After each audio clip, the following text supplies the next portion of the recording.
मीनाक्षी, साधु संत साफ तौर पर यह कह रहे हैं कि जो आरएसएस को लेकर, बीजेपी को लेकर बयान दे रहे हैं, उसके अंदर राष्ट्र विरोधी बयान राहुल गांधी दे रहे हैं। वो कह रहे हैं कि जो स्टेट्स हैं उनके खिलाफ जो है अब लड़ाई शुरू हो चुकी है।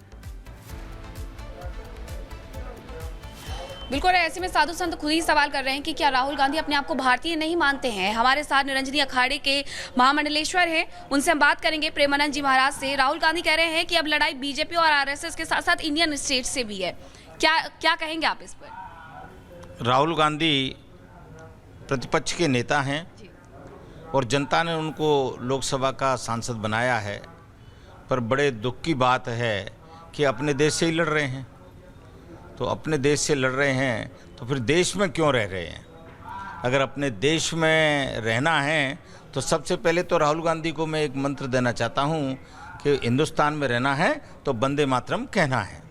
तो अगर भारत से ही लड़ेंगे तो उनको फिर अपने इटली लौट जाना चाहिए। क्या ज़रूरत है उनके ज्ञान की भारत में? और धन्य है कांग्रेस जिन्होंने उनको नेता प्रतिपक्ष बनाया हुआ है। तो मैं तो हमेशा एक ही बात कहता हूँ कि अगर सारे कांग्रेस के बुद्धिजीवी मिलकर राहुल गांधी को नेता प्रतिपक्ष बनाते हैं तो कांग्रेस का भविष्य अपने आप में ही समझ में आता है। ये बहुत इमेच्योर बयान नहीं है कि आप ये कह दें कि हमारी लड़ाई सीधे सीधे भारत से है। क्या किसी में इतनी ताकत है कि वो भारत से लड़ सकता है?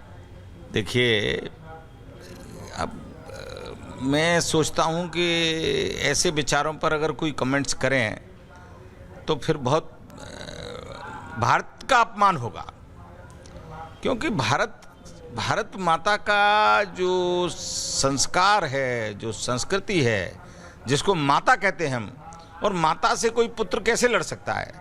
तो अब ये तो राहुल गांधी को और कांग्रेसियों को उनको समझाना चाहिए कि माता से कोई पुत्र नहीं लड़ सकते। और मैं तो कहता हूँ कि उनकी एक क्लास जो है संस्कृति और संस्कार की लगाना चाहिए। अगर उनकी क्लास संस्कृति और संस्कार की लग जाएगी तो कम से कम शब्दों का चयन तो ठीक हो जाएगा। और अगर और प्रधानमंत्री बनने की अपेक्षा रखते हैं तो राहुल गांधी संस्कारी नहीं है।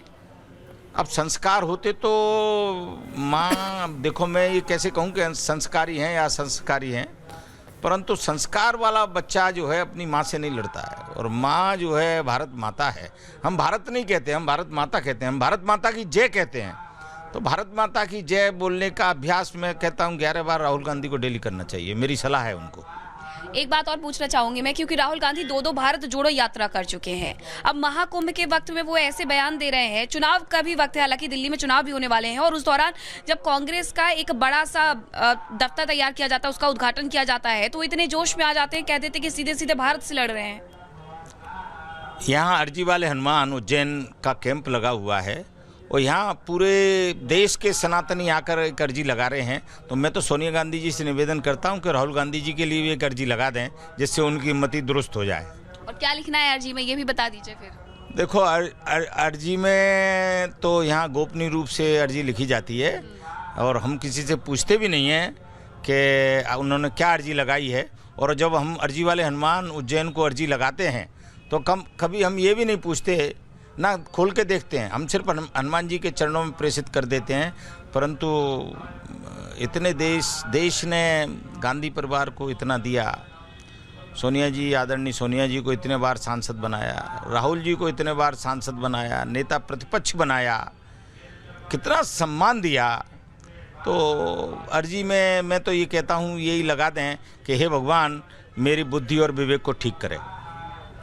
तो सुना आपने प्रियंका यहाँ पर भी और सुमित यहाँ पर भी, जो साधु संत है वो यही कह रहे हैं कि राहुल गांधी को थोड़ा सोच समझ के बोलना चाहिए, क्योंकि वो विपक्ष के नेता है और इस तरीके से अगर उनकी तरफ से बयान आएंगे तो सोचने पर मजबूर हो जाते हैं कि आखिरकार राहुल गांधी उस पद के लायक भी है या नहीं है।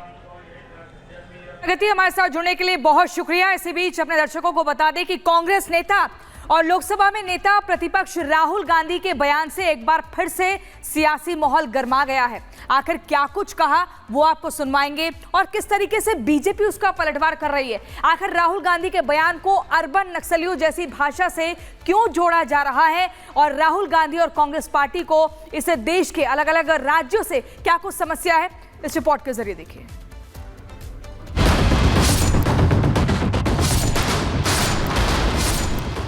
कांग्रेस सांसद और लोकसभा में नेता प्रतिपक्ष राहुल गांधी एक बार फिर अपने विवादास्पद बयान से बुरी तरह घिर गए हैं। राहुल गांधी अपनी पार्टी को ज्ञान देते देते भावनाओं में ऐसे बहे कि बीजेपी और आरएसएस पर जहर उगलते उगलते इंडियन स्टेट पर भी अपने दिल की कड़वी बात मुंह पर लाने से रोक नहीं पाए।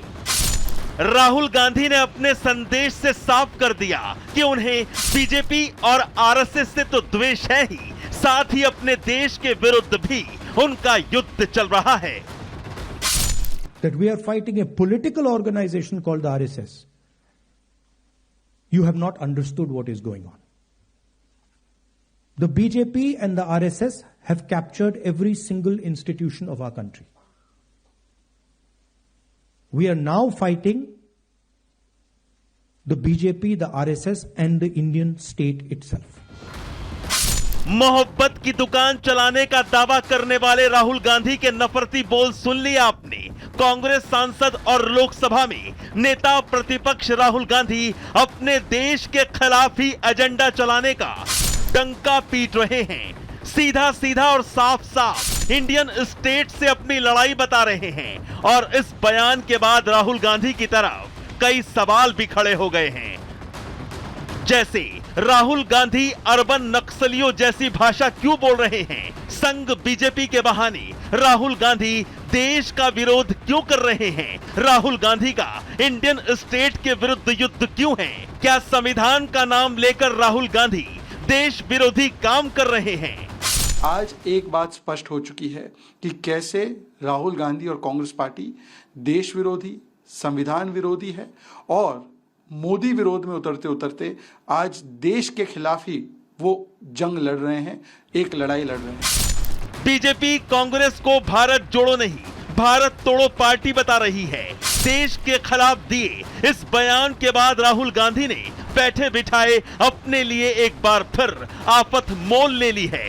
पूरी की पूरी बीजेपी राहुल गांधी पर हमलावर हो गई है। राहुल गांधी जी नेता प्रतिपक्ष भारत के हैं, संविधान जिसकी शपथ ली है वो भारत का है और नेता प्रतिपक्ष भारत का कहता है कि हम भारत स्टेट से लड़ रहे हैं।